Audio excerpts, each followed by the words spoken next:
तो जी आज के दिन की शुरुआत तो हुई थी बड़ी शांत तरीके से, उठे थे टाइमली और लगाई थी कि कपड़े धोने की मशीन पर। 8:30 बजे के आसपास आ गया था मेरी दादी सास का फ़ोन और बताया उन्होंने कि आज तुम्हें मिलने वाला है बड़ा ही सरप्राइज़। पर उन्होंने उनका सरप्राइज़ खोल दिया और हमें बता दिया कि आज आने वाले हैं तुम्हारे घर पे मेहमान, तो अपनी कर लो तैयारी, कदे फिर रह जाओ और मेरे तक कहोगे दादी बताई नहीं। तो जी आज कौन आने वाले थे मेहमान बन के, ये आगे आपको व्लॉग में दिखाते हैं। तो आने वाले थे मेहमान, तो हमने पकड़ी खाना बनाने की तैयारी, क्योंकि उनका टाइम था 11:30 बजे तक का। तो जी हमने प्लान किया शाही पनीर बनाने का और दूसरी सब्जी करी कैंसिल, क्योंकि जो हमारे मेहमान आने वाले थे उनका कहना था कि एक सब्जी होती है तो जी भर के खाया जाता है, इसलिए हमने दूसरी सब्जी नहीं बनाई और पकड़ी अपनी तैयारी शाही पनीर की। तो आज हमने डायरेक्टली अपनी प्याज और टमाटर को भून लिया था और फिर इसकी बना ली थी ग्रेवी।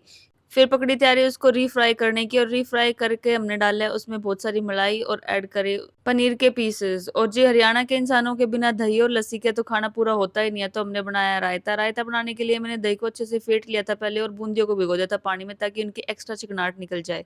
मिर्ची हम कम खाते हैं, तो हमने थोड़ी-सी काली मिर्च डाली और अपना डाला जीरा और नमक, और खाने-पीने की तैयारी हमारी पूरी हो ही गई थी। और इतने में आ गए थे हमारे मेहमान। तो आज आए हैं हमारे घर राहुल के चाचा-चाची और उनके बच्चे। आज मानी का कोई एग्ज़ाम था जो था हमारे घर से थोड़ी किलोमीटर दूर, तो इन्होंने सोचा कि आज देंगे हमें सरप्राइज़। पर दादी का सुबह फ़ोन आया और हमने सारी तैयारी कर रखी थी, तो इनका सरप्राइज़ हो गया था फ्लॉप और मिल गया था वापस इन्हीं को सरप्राइज़।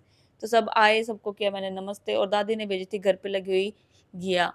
सब आए, बैठे और मैंने शुरू करा मेरा फ़ेवरेट काम मेहमान नवाज़ी का, और मम्मी का हलवा भी हो गया था रेडी। ये तो मम्मी का फ़ेमस हलवा है, मलाई वाला हलवा। ये सिर्फ़ मम्मी ही बना सकती है। 90 साल की होंगी तो भी मेरी सास ही इसको बनाएगी, मैं कभी नहीं बनाऊँगी, क्योंकि ये बड़ा है टाइम टेकिंग प्रोसेस।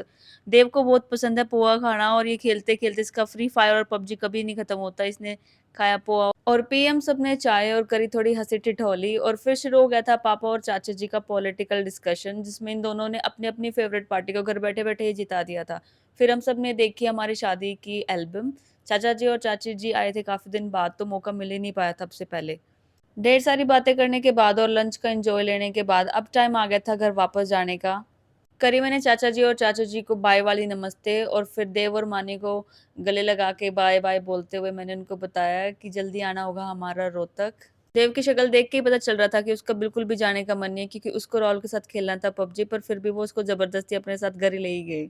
चाचा जी और चाची जी के जाने के बाद मेरा और उपमा का प्लान था आज अस्मा से मिलने के लिए, क्योंकि आज है उसका जन्मदिन। पहुंच गए थे हम सब वेन्यू पे, और ये माँ बेटे यहाँ पे कर रहे थे खूब मस्ती, और उसके बाद हम कैफे पे केक लेने के लिए, पर वहाँ पे कोई केक हमें ज्यादा खास लगा नहीं। जितना सुंदर ये कैफे था उतना सुंदर हमें यहाँ पे केक नहीं मिला, तो निराश होके हम आए यहाँ से वापस। केक की खोज पूरी करके बाहर निकले ही थे कि हमें दिख गई हमारी बर्थडे गर्ल। आए और उससे भर्त मिलाप करके दी बधाइयाँ, और फिर बैठे हम वेन्यू पे। खूब सारी बातें करने के बाद और खूब सारी एक दूसरे के स्कूल्स की गॉसिप करने के बाद हमें लगाई थी भूख, तो हमने किया खाना ऑर्डर, और फिर की दोबारा से शुरुआत अपनी चुगलियों की, क्योंकि औरतों की चुगलियां कभी खत्म होने का नाम तो लेती ही नहीं है। बातें करते करते समय कब बीत गया पता ही नहीं चला, और हो गया था हमारा खाना भी तैयार। तो उपमा और मैं गए और लेके आए अपना खाना, लिया इंजॉय फुल ऑन, और हितांश भी कर रहा था फुल ऑन इंजॉय। खाया इसने अपना क्रीम रोल और टेस्ट करी सारी चीजें, काफी पसंद आया हम सबको यहाँ का खाना। और उपमा को तो थी थोड़ी जल्दी, क्योंकि हितांश का कल था एग्जाम, तो ये जल्दी निकल गए दोनों। और मैं और अस्मा भी बस अब निकल ही गए थे। करे अस्मा को बाय, और आज के लिए बस इतना ही। मिलते हैं अगले व्लॉग में। जय श्री श्याम।